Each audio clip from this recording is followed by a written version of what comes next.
মই আপোনালোকক আনবক্সিং ভিডিঅ'বিলাক দিয়ে থাকোঁ, সেইবাবে আজিও এটা টিকলামানি আনবক্সিং ভিডিঅ' লৈ আনিলোঁ দেই। চাব কিনো আছে বাৰু ইয়াতে, মহিলাসকলে দেখিলেই ধৰিব পাৰিব, হয়নে বাৰু?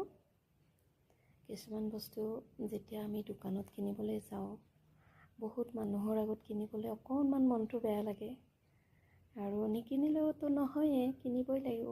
কিন্তু অনলাইনত সুন্দৰকৈ এই বস্তুবোৰ আমি কিনিব পাৰোঁ, আৰু প্ৰব্লেম একো নাই। যিহেতু নিজৰ পচন্দ মতে চইচ কৰি পেলাই অৰ্ডাৰটো কৰিব। যদি চাইজবোৰ কেতিয়াবা সৰু ডাঙৰ হয়, এক্সচেঞ্জ কৰিব পাৰি, সেইকাৰণে প্ৰব্লেম একো নাই।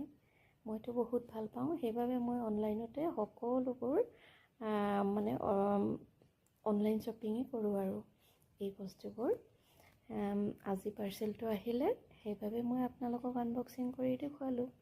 এয়া 6 পিচ অৰ্ডাৰ কৰিছিলোঁ, মহিলাসকলেতো দেখিয়ে ধৰিব পাৰিছে, হয় নহয় বাৰু? গোটেই পিছে মই হোৱাইট কালাৰ ভাল পাওঁ, সেইবাবে মই গোটেইখিনি হোৱাইট কালাৰে অৰ্ডাৰ কৰিলোঁ।